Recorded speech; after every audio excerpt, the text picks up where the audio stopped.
NUFC Talk. Thank you very much for downloading and subscribing. And before I ask how you are, Yanis, I want to ask how our listeners are in Norway, because we've done a breakdown of our pod listeners. 16% of our listeners are in Norway, so turns out we're massive in Norway. So I learned some Norwegian for this. Hello.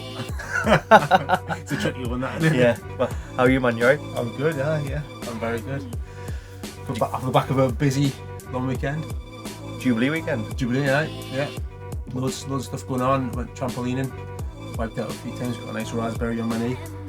So the trampoline parking here in Connaughton is like, it's for kids obviously. But when you're there, I'm kicking on there. Yeah. So I was there, and there's I've got like these, there's like rows of trampolines, and they've got this long sort of 20-foot one, or these 4 20-foot ones, and then like one at the back, so you can sprint across it, like bounce and then come back. But I didn't bounce across it. I was trying to run to catch up with Harper. You were there with your kids. You weren't just like yeah, it wasn't my own. And my legs sort of were like higher than my head was, and I was just like, just take the loss here, and just wiped out, skinned my knee. But other than that, all sorts. Oh, good, man. Good. Well, Jubilee weekend, I think some people saw it as a time to celebrate, and some saw it as an extra 2 days on the beers. Yeah. Street party, that was good. There was a street party with a few houses that we weren't really part of, but they were sort of, everyone was in the same street party. And my son was upstairs in some other kid's house, bringing down that kid's toys from that kid's bedroom. Like, it was upstairs, and it was like, and my partner was like, "Oh, it's just me," and the guy was like, "All right then." And it was like Kaylee bringing like this random child down. Oh, this kid, he's like going through this kid's. Oh, he's alright. So you basically started robbing houses at a young age. Just like all the toys like that. But yeah, other than that, that's what's been going on. So apart from burglary, Happy Jubilee. Yeah. Happy Jubilee. But let's get into this book. So social medias, if you want to get her on Twitter, Glenn_NUFC, Yanis at Yanis NUFC. The Twitter handles and TikTok is NUFC Pod, and we've got the Instagram page, which is going to be coming into action as well, which will just be NUFC Talk Pod. Yeah. So, where should we start, mate? We're going to start with the big news, or the only real news of because I think when Dan Ashworth was appointed, I don't know how quick people expected him to jump into work. Like, was he driving a minibus up with players he'd already bought us and what? And they were like, Dan Ashworth signed on the Sunday or Monday whenever he's announced, and on the Tuesday this person signed, on the Wednesday this person announced. Well, he's so he left Brighton in February and went on gardening leave, didn't he? So that's basically where we were waiting for the Premier League to approve it. So he's obviously there'll be a conflict of interest for him to continue in the role in Brighton if he's going to become a Newcastle sporting director or whatever his title is. So I imagine there'll be some form of lists and work he'll have been doing. And if he just got his feet up doing nothing at that point, he'd be like, "What, mate? What have we been doing for the last couple of months?" So he must have been doing some sort of contacting, at least pulling together, having conversations with Eddie Howe, and I would imagine that's to a certain degree that's gone on. So yeah, I'm surprised he's not got 6 people in already. but yeah, obviously the big one is Hugo Ekitike, which looks like it, if you, depending on what you read and who you. Yeah, what you read. So the latest, again, we don't clearly want these Newcastle pods or channels where we're in the know, or we've got Amanda on speed dial, or we get a text of Eddie when stuff's going through. We're not one of them accounts. We're football fans, the same as you guys. So we did some research of the sites which should have a little bit more respect than the guys. Credibility. That's a word. Thank you. Credibility. Rather than the guy that's stuck in the basement just tweeting everything that goes on. So with Ekitike, it looks like that everything's agreed by agent fees. Yeah. Which is bonkers. As in agent fees holds up transfers now. I know. Well, working in the recruitment world, it's important that you get paid your fees as well, Glenn. So. Oh yeah, sorry, I'm probably pissed on your toast there. So no, I had this kind of worry that he didn't want to come. That's what I had. This little. Do you ever have that doubt? And obviously, January aside, I think he made the right decision in January. Stay put, get a full season under your belt. Yeah, and 19-year-old, he didn't want to be involved in a relegation scrap. In case we did go down, he had no commitment to Newcastle at the time. And we've obviously shown interest in him by going for him again in this window. Yeah. But when he turned we down in January, I kind of expected it to come back around again. Yeah. He's one of them international players or foreign players who I don't know a great deal about. Yeah. But then when obviously a name circulates with Newcastle, same as all of the Newcastles are straight to Google and YouTube and Yeah. Yeah, and you've done a bit of... Yeah, I did a bit of digging around and did a bit of... hang on, give yourself some credit, mate. Yeah, I was impressed with these stats you brought with you, mate. So, grab your notepads and pens. Giannis has got some numbers for you. So he's 19, he's about to turn 20 this month. What star sign is he? He's 6'2", so he's quite tall. I think he comes across quite... he looks skinny, but... I can't help thinking with sports science, filling him out, like he'd be like some athlete. I'm not seeing Gareth Bale and Ronaldo, but I'm not seeing Gareth Bale and Ronaldo. No, so he's only really had 2 seasons. Last season was his breakthrough season. He signed with Reims, went on loan to some club in Denmark, which he scored 3 goals in 11 games on loan.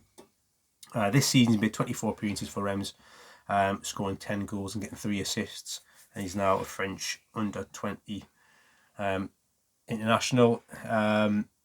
So he's got some good numbers in terms of his XG. He's only took 34 shots in the league and scored 10 goals.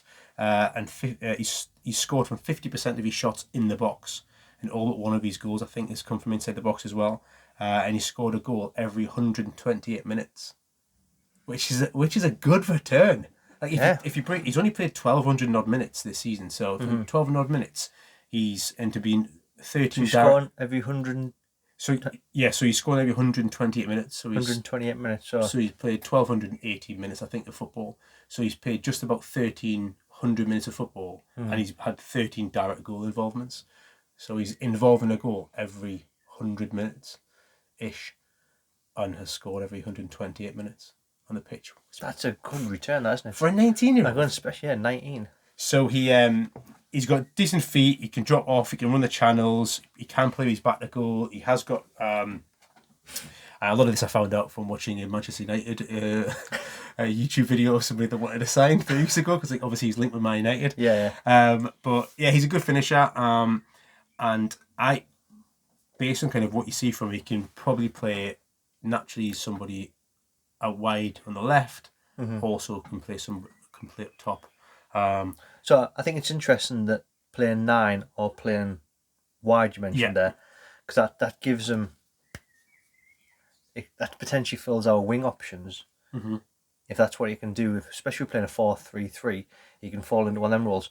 But something you mentioned when we spoke a few days ago, obviously when we weren't recording, was how does he fit into the squad? What would his role be if he was just an out-and-out striker? And you had some interesting points on... I just think because I read a couple of tweets from some of that sort of football Twitter accounts saying that Newcastle are going to splash what looks like 30 million euros rising to 45 million or something. Depending on what sources you read from, and the points were made were it's a lot of money for somebody fairly unproven, but from what I think Newcastle need now is somebody who is going to be happy to play second fiddle to Callum Wilson, because Wilson is the perfect kind of player for how we set up. He runs the channels, he's got great feet, he's really strong, he can be a target man, so he can do pretty much everything that we want him to do, but also he is injury prone, so you need someone who's going to be good enough to play when Wilson isn't playing. Yeah, he needs a rest or he can rotate. He also, at 19-year-old, he hasn't been starting every game at Reims, so is he going to be happier than if you go and there's a lot of people talking about, say, Calvert-Lewin, for instance. Is Calvert-Lewin going to want to come and play second fiddle to Callum Wilson at Newcastle? No. Absolutely not. He wants to come weather number 9 and start and score goals. Whereas I think... I'm sure Everton fans want him to do that as well. That's true. Whereas Ekitike, it would be somebody who I think would be a natural successor if he can develop into the player he potentially could be to Callum Wilson when he's days at Newcastle are up. But in that time, he's somebody who could push Callum Wilson and also could be a very good stand-in, so the drop-off is not like off a cliff to Wood or Gale. So that's how I see him. And the point you make him playing wide, he does potentially, if he's chomping at the bit and proving that he's good enough to start, could you start all three of him, ASM and Wilson? Probably. So that would be a tasty front line, wouldn't it? Yeah, because he's got pace. He's not sort of gangling his movements. He's like he looks very raw at the same time when you've watched like a lot of his footage, but he looks like just a natural player. He's got good touch. He looks like an intelligent player. Like when the ball comes up to him, So I think he could. I personally think it's a brilliant signing, and if he's been linked with Dortmund, Man United, recently, so I think he is somebody just to, even as a Newcastle fan, just to be in the conversation. I was going to say the same conversation as a player that's linked with Man United and Borussia Dortmund. Yeah, it's class, and the players that are like is one of the next best in European. I mean, if he's not got a... So you're saying basically he's the next Mbappe? Well, I was going to say Henry, actually, but but if he's not got a bit of Henry, a bit of Anelka, a bit of Mbappe about him, something that kind of 6 foot odd, like if he can broaden out and sort of fill out, I think he could be like a clear natural athlete, and he's got obviously a lot of talent. So I think it's a very good sign if we can get it done. But he's a little niggle. I'm like, I know it's. There always is. As Newcastle fans, I don't know if we're just beaten into us that we expect the worst to happen. So we're like, it's going to happen, deal done, it's going to happen, deal done, going to happen, deal done, signs for Arsenal. Or Aston Villa, I don't know. It's true that like Glenn, he's actually started me, he scored twice, and I just got this feeling he's going to be, he's not going to play. Glenn, he's literally started me. But yeah, I know. I think it'll happen. I do think it'll happen now. I think he's probably been given a nice, tidy package of $80,000 a week, up to $80,000 a week, apparently.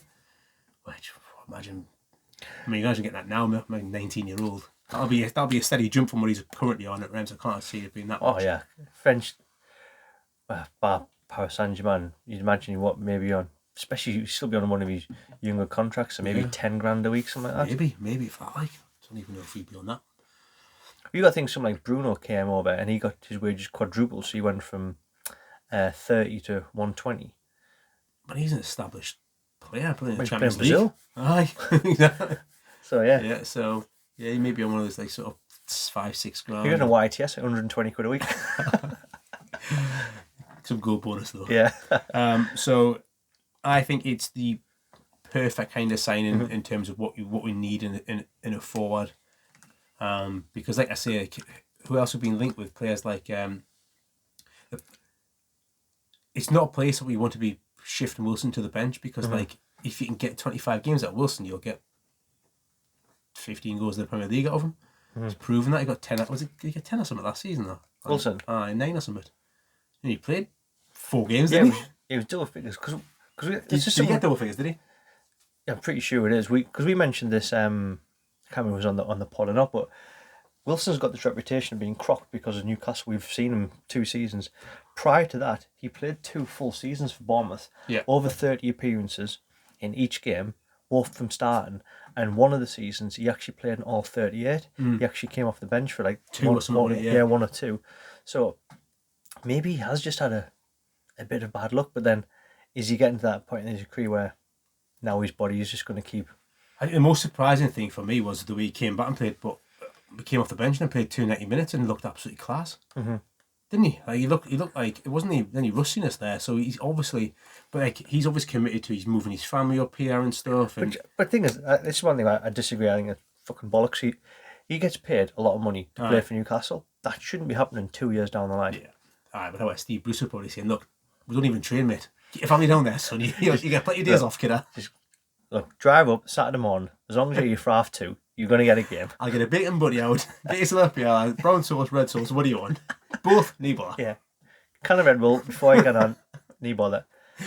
Well, I just think it's probably, I would imagine Eddie Howe sat down like, if you want to be the number 9, mate, for the next couple of seasons. Yeah, This because is what we need from you. I just thought it was mental where he said I'm going to be committed to not travelling as much as my body has proper time to rest. I'm like, how is this possible? This guy's travelling. Well, that's probably one of the reasons why he came to us, because Aston Villa were looking at him. Maybe they were like, no, we want you to actually be here, mate. Because come out, Villa were looking at him when we signed him, weren't they? I can't remember that. I'm sure it was Villa. Because he's from Birmingham. I think he's from Birmingham. I think he's a kid, I think, or at least around that area. But yeah, I would imagine the conversation between him and Bruce are very different from what he had with Howe and Dan Ashworth and players like that and people like that. And stuff, I think it's just you're going to get that different level of professionalism and goals and what you demand. Whereas I don't want to get into a bash and Bruce session again, which is very easy, but you're right. Howe and Ashworth are going to have very different fucking standards. Charlie and Bruce and Charlie are like, you're getting changed in the back of my dad's wagon. Who like everyone gets changed in the back of there on away games. Yeah. Well, do you remember like the school buses when you were playing away games? Everyone got changed in the bus. That's my father used to drive for. I used to. I can't remember who he's working for at the time, but he had like a big van. And we'd go to away games. Everyone get in the back. Get changed in the back of my dad's bike. Next to like hedge clippers and that. There's Bruce getting there.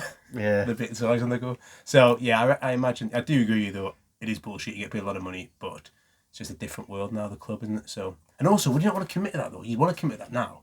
You won't want to commit to the shit show the club previously was. You just want to score goals, go home. Anyway, I'm not going to get into that. I'm not going to go there. But we like Wilson. He's number 9. Yeah, from my point of view, that I think it's the perfect kind of signing. I'm not saying he's a person I would have plucked out because I didn't know who he was until January. So but he's the ideal kind of signing. Someone whose glass ceiling is out the stratosphere in terms of where he can go to, but also you can learn a bunch from Callum Wilson as well. So, yeah. So that's the Ekitike one. So that one looks like it is a goer, just agent fees. One which looks like it's off is Henderson. Yeah. A lot of talk about him being off now. Do you think it was ever really on? Or do you think it was a bit of sort of paper talk, agents trying to get him moved? There seems to be too much conversation for not to be on. I think the loan part, I didn't quite understand why he would be loaned out. Because if he's going to come over here, it's going to be to push Dubravka. You're not going to loan someone to sit on the bench, because you could sit on the bench at Old Trafford or sit on the bench at St James's Park. And as much as we dig Man United, not in a good way, I mean like get digs into them. If you had a choice, United is still like a bigger club than us. Yeah, of course, yeah. Is he automatically going to walk in and take over Dubravka? If you bought him, yes. If you loaned him, I don't know. It just seems to be. It could have been an easy deal if. Well, you could probably, if you want to just play Premier League football, you could probably go and get loaned out to about 8 Premier League clubs and get a regular start. Mm-hmm. So he doesn't need to go to Newcastle to go and. So yeah, I do kind of agree with that. I'm just not sure if there was ever anything properly firm in it. I might just be a bit of an agent trying to spin and get him a better deal or get him a move elsewhere. I don't know, but not sure. But you're right, I think there's plenty of other clubs you could walk into or get a good loan deal out of. Bottom 5 club, he's going to play. Because was he Sheffield? Yeah. Sheffield United. Yeah, he was quality when he was there. Yeah, had a great time at Sheffield United, didn't he? Because everybody thought, because De Gea had a rubbish season at Man United, didn't he, that season? Then he came back and that's where Ollie was tossing a coin every day to see who was playing the sticks. And there was some talk, but De Gea had a quality season last season, didn't he? De Gea was brilliant. So, but yeah, so that one does look off. But I've said it before, like, I wouldn't be massively prioritising keep anyway. I think Dubravka's got a clanger in him, but I think outside the top goalkeepers, everyone's got a clanger in them these days. Yeah, I agree. He's a very good shot stopper. He's clearly part of the leadership group. Speaks really well. Yeah, I would keep. Obviously, we've never sold Dubravka right now. But yeah, I don't think it's an essential place to reinforce. So not too bothered about that one. Being completely honest. Mm-hmm. Some more names have come to the front of wide men who we've been looking into or potentially in talks with is Diaby, the guy from Leverkusen. There's Leverkusen, just escaped me. Yeah, one of the German teams. 60 million seems a bit steep. He's meant to be a player, isn't he? Meant to be really 2-footed and meant to be an absolute baller, isn't he? Though. Yeah, I think that would be the biggest marquee signing that Newcastle have done so far. Like, even probably over Bruno. But that one seems to have been stamped out pretty quick, which makes you think, is that more agents peddling, or is it just 60 million's not what we want to spend? I don't know, like... I mean, that's an area we definitely need to strengthen. But if we bring in Ekitike in, and is that... But we don't have to think that anymore. We don't have to think one player who can play 4 roles. You know Buff. You don't need Perchino anymore playing like right back, centre half, and centre midfielder anymore. Yeah. You can... so... I mean, I'd absolutely love somebody to be real starting first team quality. Wide right, like. I'd absolutely love it. Ismail Sarr's also been mentioned with as well. Apparently you were inquiring about him. Yeah, I like it. I think he's a good player, him, like, but he just didn't play a lot last season. He was injured. He had a big injury, didn't he? Was that what it was? Because he seemed to play bits and pieces, and then just like you'd see him in a game and never see him for a fortnight. He had a great start to the season. Scored against us, didn't he? Yeah, he was injured for a bunch, and then I can't remember. Did he go to the African Cup of Nations, or was he injured for the? Did he? Or was he injured for the African Cup of Nations? Right. So, I think that's why he missed a lot of them, because I think he was in the starting 11 because he signed the season they went down. Last time they went down, played really well. Was linked with Man United, I think. Didn't obviously go. Stayed in the Championship, which I think a lot of people were surprised at. Played quality in the Championship. Instrumental in getting promoted. So as you say, because I do remember now him starting well in the first like sort of 6-7 games. I didn't actually realise he had an injury. Would you be happy with him? From what I've seen, he seems like a decent player. I'm not going to sit here and tell you I know loads about him. From what I'm seeing, he's a young player. Like with Howe and the team we've got, he could be a one for the future. Does he walk straight in the starting 11? From what I've seen, I'm not 100% sure. Like, because Watford, I know we were down there for them a lot of the time, but Watford weren't exactly a great side, were they? I think he walks at the starting 11, like. Yeah. Yeah, I think so. Yeah. But does he walk into the starting 11 based on where you'd want us to be competing? If we were looking at 20th to 14th, yeah, he's going to walk into them team. But is he? Every time I'm asking about a player, are they your top 8? Yeah. Are they his top 8? Well, he's also young as well, so like he's probably got a couple of years of development he can be. But then you want to get a mixture of them, like and I'm going to struggle with this name. If we sign him, I'm going to struggle with this. And Keita, Hugo. Yeah, if we sign him, could he walk straight into the starting 11? Yes. Is he going to be a player that is good enough for the top 8? I don't know enough about him. So I think we are going to have the likes of a Trippier, where you know he's going to improve it, and he could actually play for a bunch of other clubs as well. Diaby, we know that he could. Henderson, not sure. Sarr, not Tell you sure. somebody who would. Rafinha would. Rafinha, yeah. At Leeds. But does his personality fit into what people have, what Newcastle's building? Because a lot of what Eddie said is we're only going to buy players if their character also fits as well. Well, he's basically been Leeds' St. Maximum for 2 seasons, hasn't he? He has, but you know when someone's personality comes across and you just think like, are you a bit of a wanker or what? Really? He walked on his knees across the pitch, man. Where? I don't What do you want? What more humbling feat do you want from that? Somebody walk across his knees on the pitch. Don't get me wrong, like, he's class, and I think you would fit into loads of teams. So you're like a Richarlison type of character where... Oh, do you think he's like that? I don't see that in him. I think he works quite hard off the ball. I don't think he's as bad as him, because Richarlison's almost like his own... He's elite level, isn't he? He's elite level wanker. Yeah. Him and Bruno Fernandes, elite level wankers. You could probably slide Gordon in there as well. Oh, he's creeping right. He might even take the biscuit in. See, I didn't know. We've just calmed down the Everton fans. It's took weeks. Here we go. I don't know that he's got massive character flaws, but mate, I don't know. But it would cost a few quid though. Yeah, 50 mil, and the rest probably. The guy who's got goals, assists. Plus, with Leeds not getting relegated now, Yeah, there's a good chance he's going to hang about, unless a likes of a Man United, a Chelsea, a Man City coming by, which I don't think any of them are going to be interested. Like Barcelona was sniffing out. It's going to have to be a big team to lure him away. I don't think we're there yet. I don't know. I reckon you go and dangle some money, improve his contract. Obviously, you don't need to sell him the dream. Everyone knows that where the club's going. He's young enough now to be part of it. But I think he goes. Just whether Newcastle want to do the deal and spend the money. Nah, I think if he comes to Newcastle, he's going to get way more money. Where he could walk into a club that's potentially playing in the Champions League. That seems more appealing. You're probably right there. He's probably too good for what we are at the minute. Maybe that's Ismail Assar is interesting one though. What do you pay for him if we've I think 25 million. If you're another club, probably 15 to 20. But Newcastle is just it's got to be 20 million plus. Like definitely. As soon as Newcastle come knocking, it's add an extra 20% on. Yeah. And then the centre backs. Let's go there because this is obviously a big conversation. And we put a poll on our Twitter page, which if you don't follow it, it's NUFC Talk Pod. And we put a poll on: would you prefer Botman over Nathan Aki? And it was massive. 89% went for Botman. There was like about 500 or 600 votes on it, so it was an absolute landslide towards him because it was still up in the air. Was Botman going to choose us? Was it AC Milan? And it's still, I don't think it's 100% done deal, but it seems to be leaning more towards AC Milan for Botman, doesn't it? I mean, you would, wouldn't you, though?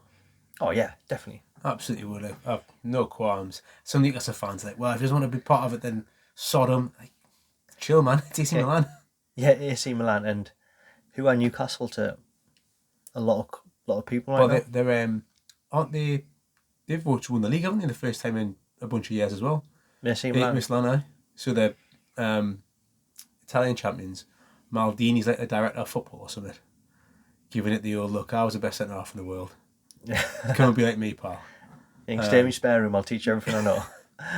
One of my spare rooms. The outhouse. I have no issues if he goes there. Fair play. It seems now that it's like it was a done deal, or it was like it was going to get announced 2 weeks ago. Yeah. Then it was like all quiet. Then it was dead in the water. He's choosing AC Milan, and now apparently he might not be choosing AC Milan. Newcastle are still involved. Yeah. So the last bit that we read was on Sky about 2 or 3 hours ago, which AC Milan has read into what you want. It's hit a bit of a bump, which gives Newcastle more light. I don't know if that's more clickbait or what, but bit of everything, I guess. I wasn't too bothered when the Carlos deal didn't go through, because I thought if he wanted him, I thought he would have come to us.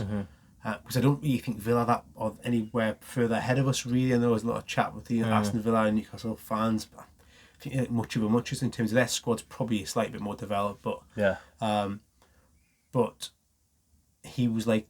He's like 29, turning 30, isn't he? Carlos, yeah. So I was like... I know he's older than Botman. Yeah, a lot older than Botman, yeah. So I'm sure he's 29, he's turning 30 this year.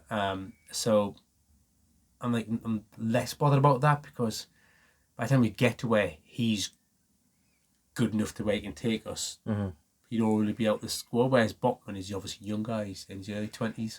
Yeah. So my head was, well, if we're not getting Carlos, it's because the Botman deal's getting done. So I guess I would probably be a bit gutted, but at the same time, I reckon there'll be 2 or 3 people we don't even know about that's none of the in the know accounts have any idea about, and they'll be if this Botman doesn't go through, there'll be 2 or 3 players that you're like, oh, didn't even know we're looking at him. There'll be new players that will Google next week. I'll tell you all about them. Yeah. Once I've Googled it. But in terms of if he doesn't go through Botman, which he'll be my first choice, whether he's left-footed, which I guess isn't ideal because you Dan Burn slotting in left, but say centre half. Okay, who's your number 1 pick? Dan Burn or Shaw? Dan Burn, I think. Really? I think so. Yeah. I'm not sure, you know. Shaw has been quality, hasn't he? I think it's Shaw. Do you think? Well, Shaw alongside Dan Burn. That's the tricky bit though. It's like Shaw has been brilliant alongside Dan Burn again. But then he's been trying to carry. I was going to say Lascelles on his back, but there's also been Clark and everyone else. The rolling centre half that comes in every week alongside him. In fact, he didn't play for exactly. Yeah. But it's interesting. Let's your thoughts though. Who would you be if we got sign 1 centre half, which hopefully we will? Who is your first choice? Is it Dan Burn or is it Shah. Or is it Lascelles? Or is it Clark? If it is, I'll think. Yeah, so yeah, I really like Botman. Other than that, like the Premier League options that I've been kicking about. Nathan Ake's obviously the big one which we've been talked about, which is why we put him in that poll. 50 million's the number which has been mentioned. Pep said he likes him. He wants to get more game time. He has no problem with him going to another club. 50 million was the price tag, which was ridiculous because they paid 41 million from off Bournemouth. Which also was mad. Yeah, so we put another poll out. How much was Ake worth? There was 10 million, 10 to 20, 20 to 30, 30 to 40, or 40 plus. And that again had about 500 votes on or whatever. Nobody voted 40 million plus. And he's definitely a 30-40 bracket. The 60% of people was 20 to 30. I know, he's 100%, he's not that cheap. It's just the going rate now, like it's 2022, you don't get proven centre up. However good you think he is, however you think he's brilliant or not, he's got 3 or 4 years Premier League experience. He's still got time on his side. Premier League medals now. Like he's never looked massively out of place when he's played. Although how much defending do City players do, but he's good in the ball. But is he a £40 million centre half, mate? He's probably a £30 million centre half. I just think he is. I voted 20 to 30. I voted 30 to 40, and I was thinking City paid over the odds by 1 million when they could afford it, couldn't they? But yeah, I wonder how much is in this as well. Is it just a link between Eddie Howe? Does it just make sense to peddle that story, or is there a genuine bit of link? Is anybody like Henry Winter or is anybody like Craig Hope put like this story out on Twitter, or is it just like it makes sense because Pep said he's available, Newcastle have money, Eddie Howe be played under him, so let's peddle that story? Is there actually anything in it? Because I'm sure it was. We read it on a few other. I don't know. Again, this might prove it's definitely dog shite, but there's a few of the national presses that came out and said it. Is that what was I? Yeah. I don't know. If we're going to spend big, you probably get Connor Cody cheaper, and I think Connor Cody's a smarter buy. Like Connor Cody's not going to leave Wolves. I think you have to spend more money on Connor Cody than you would Nathan Ake. When he finish a place above us, 2 places above us. Yeah, but he's club captain. He's just one of them players that I just don't see it. Everyone's got a place. Correct. He's in the England squad on and off. He's club captain. I think he's also better than Ake as well. He's better than Ake. He walks in and he definitely improves that side 100%. Well, yeah, all day long. He used to be a centre midfield, I remember, and he's was he Liverpool youth, I think, or Everton? Either way, I think it was Liverpool youth. He was a centre midfielder then. He can play with the ball at his feet. He's a natural leader. He talks brilliantly. He's like an ambassador and all that stuff that Newcastle, the brand of a football club, would like to build. Yeah, he'd be perfect. I don't know how much is in it, but he's 29, isn't he? He is old, aye. But you're going to get 3 seasons out of him. And and never injured, never misses a game. Class, quality. Outside of the top teams, like best centre half, I think, outside the top. Yeah, I think so. Yeah. The other player we linked with, which again I think this might be more just rumours, was Tyrone Mings. I hope we don't get him. Nah. He looked class last season when he was in England squad. Yeah. Natural left footer. Made the front the sort of it made sense in the terms of where England set up with him being naturally left sided as well. He's got a bit of pace. Could tackle. I watched him doing an interview a while back. He's got a load of like business things outside of football. Yeah, he's got loads. He invests in a lot of things, and he gets all these sort of entrepreneur-minded people, and he invests in startup and stuff. And I thought, great, like he's a football player. Like books a trend of like the thick football. I can't string a sentence together. Mm-hmm. But I wonder if that's taking like his eye off the ball a bit, because like he's just this season. He don't even look at football to me. Like yeah, he's had a bad season this season. Like, so I don't think that's going to happen. And then the other midfield centre half, which is being linked, but it has quietened down the past few weeks with us, is Tarkowski. I know. Which I think you're right. I mean, you mentioned this. I can't remember if it was on this pod or not, where we should have signed, if we were going to get him, he was the January window. I think so, yeah. and Everton's reportedly offering him like 100 grand a week or something, which is bonkers cash. I suppose that happens to players when they're on a free, aren't they? My issue is with him is you can save the money in terms of what you'd spend, the tens of millions you'd spend on a player to get him, so therefore you can pay him more money. What's he paying more money? What's that's going to do to Dan Burn and Shaw and everyone else? That set her off and say, well, we want the same cash as him. So I don't think you can do that because you upset the apple cart. If you're paying Bruno Guimaraes 120 grand a week, you cannot pay Tarkovsky 120 grand a week in my eyes. So that's my issue with him. If it's getting towards the end of the window and you haven't signed anybody, and if you get him on a decent enough wage or breaking the bank, I'm not going to say no to him. I think he's an improvement on Lascelles. But I think I think it's my worry as well is how good is he with the ball at his feet. We want the ball. We clearly played out from the back a lot. That's why I think Cody would be a brilliant signing. Aki is probably a good signing because Botman's a ball playing centre half. That's what I think is really important. Whereas like Tarkovsky's a bit of a throwback. He's probably in the mould of Lascelles, isn't he? Yeah.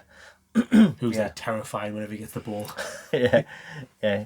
He fitted Bruce's tactics of just knock it long. Yeah. Or putting rolls there. Absolutely. And then confirmed about 4 hours ago when he sent us this one over. Our first bit of transfer news is outgoing. Isaac Hayden going to Norwich on loan with option to buy, you saying? Yeah, so he's gone on loan. I think it's a class move for him. Good move for him on a personally because they'll be at the top of the championship. I think it's a really good move for Norwich. Dean Smith's done well there to get in nice and early. None of the in the know counted any clue about that, did they? Yeah. So yeah, he was done like without any even. I was like, well, I sent you. I was like, what on earth's happened here? Yeah. It was just like, and as I read the article, it was like he's been loaned, but he's only been in the championship twice and he's been promoted twice. That's pretty good ratio. Yeah, so if you can keep that going, he's a good signing for them. And for transfers, that pretty much wraps it up, mate, isn't it? There's not a great deal else happening. I know. I think it's probably going to be. I think it'll be a little bit like you won't really hear much, and then they'll be like, "Bam! This has been confirmed. Newcastle are in talks, and they're just agreeing personal terms." Yeah, and that's what I think it'll. Can I say I'm not worried one bit in the slightest? Like, there's some people like you go on Twitter absolutely freaking out. Yeah, I'm not. Right, you just need to fucking relax. And I put this on Twitter, which got around a few people. Like, you got to put faith in anyhow. He knows who he wants. You got to put faith in the owners, the people who go and negotiate the deals. Dan Ashworth, who's coming right now. We've got to put our faith in them. Like, you look at the January transfer window. We played an absolute blinder in that. Like, yeah, class. That was amazing. So I think we've just got to bide our time. We're going to buy some players. There's absolutely no way we're not going to go into the new season with 4 or 5, maybe 6 new signings. We're just going with one loan signing now, said that. But yeah, there's no way. Hamza Chowdhury. Taking it from Bruce. Yeah.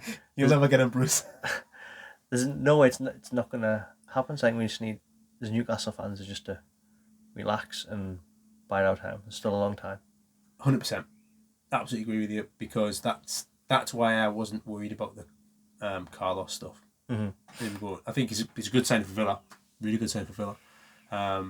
And if we'd have signed him, I'd have been like, yes, good centre off. But the reason I wasn't overly fussed when we didn't sign him, because I thought there's probably a list as long as your arm of potential signings. Like you say, Dan Ashworth now being in, it won't take long for him to kind of start getting his feelers out and start bringing in. You mentioned Dan Ashworth, and I'll just jump in now before I forget this, because I've meant to bring it up twice now and forgot. I was listening to TalkSport when I was coming back from the office today, and Dan Ashworth had done an interview, and it was getting talked about where he was describing his role when he was at Brighton, and he said that he's there to offer support and offer tactical knowledge if he's asked. Yeah. So Graham Potter used to go and ask him about formations now and again, or ask him about players, and he would only ever give his point of view across if he was ever asked. He'd never go and put any pressure on the manager. to say you need to play this person, or why don't you go and play this formation. Yeah. But there's a few times Potter went to him and asked about, should I try this formation, or would this person slot here in a centre back? And that's interesting, isn't it? So it's the Jay Company interview. He talks about in the Jay Company. Is that one? It's that one. He talks about it because I think Joe Cole asked him what kind of describe your day to day. What is your role? Are you there on match day? And he's like, I have nothing to do with the team on match day. I don't pick the team, anything like that. But if I'm asked to have my input tactically, I will do. So yeah, it's interesting that. Can't see Eddie Howe saying that too much to him though. Seems to be doing all right at the minute. Yeah, but from what we've seen of Eddie, he seems quite a humble person. So yeah, if he's gone around his missions and learned from Simeone and being a part of like just didn't watch a few England training sessions, like he obviously seems to be someone that's wanting to go and learn. Yeah, I think I want to hark back over because we spoke about a lot, but Dan Ashworth is such a good signing for the club, man. Mm-hmm.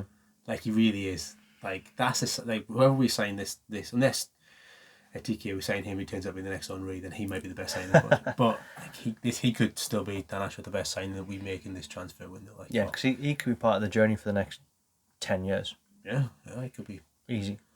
Right. However, whatever level Newcastle get to, he could be there with us as well. Mm-hmm. And it would be nice to see a British sort of journeyman in sort of the top echelons of like in that role, because you've never seen them before, have you? You know what would be cool though is if Dan Ashworth helps Eddie Howe become the first Englishman to win the Premier League. That'd be class. That'd be class. At Newcastle, you mean? I have. Yeah. Aye. But yeah, just looking at your shirt there made me jump back to these stats. Yeah, it's classist, isn't it? So yeah, ASM has the highest number of players taken on in Europe. Excuse me there. Steady on. Yeah, that's how surprised I was by this. So just to give you some of the names on the list, the players in the top 5 or 6 leagues in Europe, mm-hmm. players taken on and gone past. So Vinny Jr. Jr. Yeah, 95 players beaten. He was 6th in the list. Traore, who was a mixture of Wolves and Barca, 107, came 3rd in the list. There was a certain French guy who's just being given he's just being given the keys to the Eiffel Tower and Paris Saint-Germain.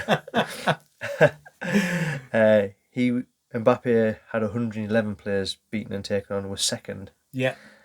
And a certain Alan Saint-Maximin was 1st with 150. So he was 39 players. He took on 39 more players than Mbappe, who was in 2nd. Now, I don't know if that means that Saint-Maximin just doesn't pass or he's actually really skillful, but that's an insane stat, isn't it? Both. I mean, chances are it's probably only about 4 players he just took them on about 18 times each.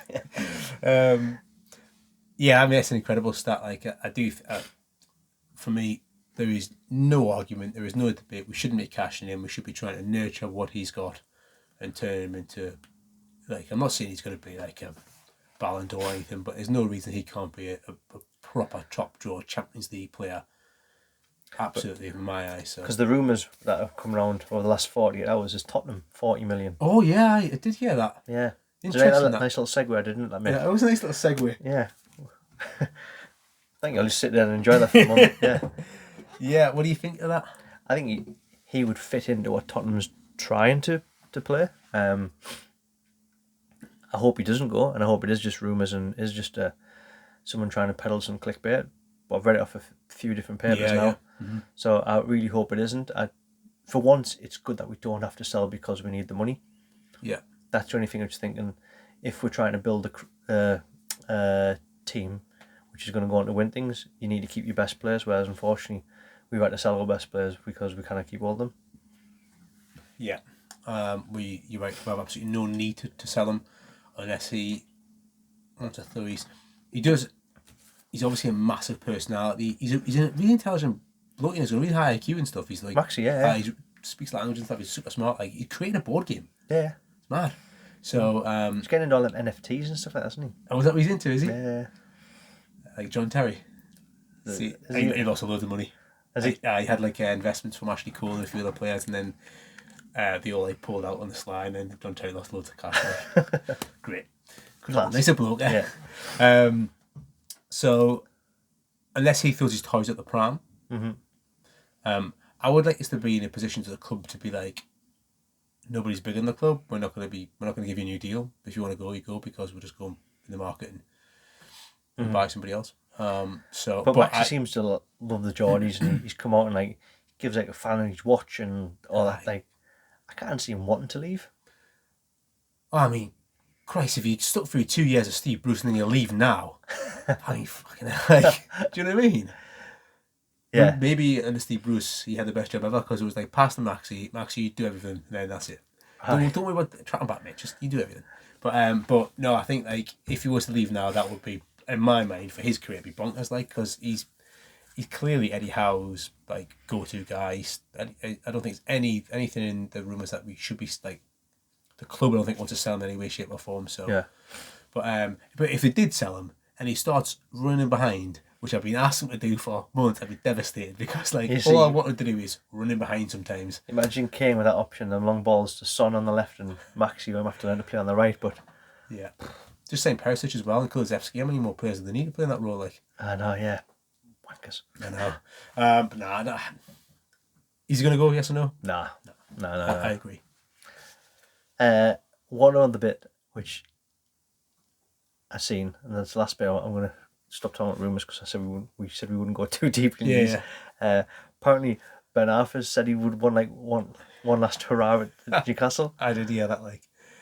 Because player still balls, man. Is he available on a free this season or I don't next know, is season? he? But yeah, we'll have to have a look into that one. But that would be funny if Ben Arthur just randomly reappeared. Yeah, imagine him and Ounce at Maximum for the first time they meet. It's like that Spider-Man thing where they're like, you. Yeah. But you are you, and how am I? Who am I? You. Yeah. Aye, absolutely. I did love Ben Arthur, by the way. Maxi's got a bit of time to go yet before he comes. Like, and there's a special place in my heart for Hat and Ben Arthur. God, can you imagine them So trying to good. outdo each other? It would be great, but it also would be so bad for you. Take away, everyone's just screaming, just fucking pass, man. Yeah. No, pass to each other. Yeah. I can see a bit of Kieran Dye and Lee Boyer at some point. Those two in the same team. Oh my, Ben Arthur on the right and Maxi on the left. Oof. Wilson would never get across. Why has Wilson only scored one goal for a penalty this season? On the ball. I did love Ben Arthur though. He was absolute magic. Like some of those goals. That forgotten Blackburn goal in the cup. Remember that one? I know everyone goes on the Bolton goal where he does a little Cruyff flick in the and does everyone. It was like the worst defender ever. But the Blackburn FA Cup goal, it's like Salah-esque from the last season where he's just like everyone in the box. But what a player! But I think that wraps it up for. You got anything else you want to bring up, Jan? No, mate. I think that's it. Yeah. Nice to not talk about any rumours. Yeah, glad to see we avoided the rumour talk. But yeah, thank you for downloading, thank you for subscribing. If you haven't, make sure you press the subscribe button, press the bell. If you're on Spotify, thank you very much. Cheers to our listeners in Norway. We've got a few which we've picked up from Brazil and also Malaysia as well. So I imagine that's obviously Bruno Paqueta when they're on international duty. It's Paqueta's dad. Find out where he's going to be playing next season. But yeah, cheers for downloading, thanks for subscribing, make sure you share, and we'll catch you next week on the pod or on the channel. Cheers.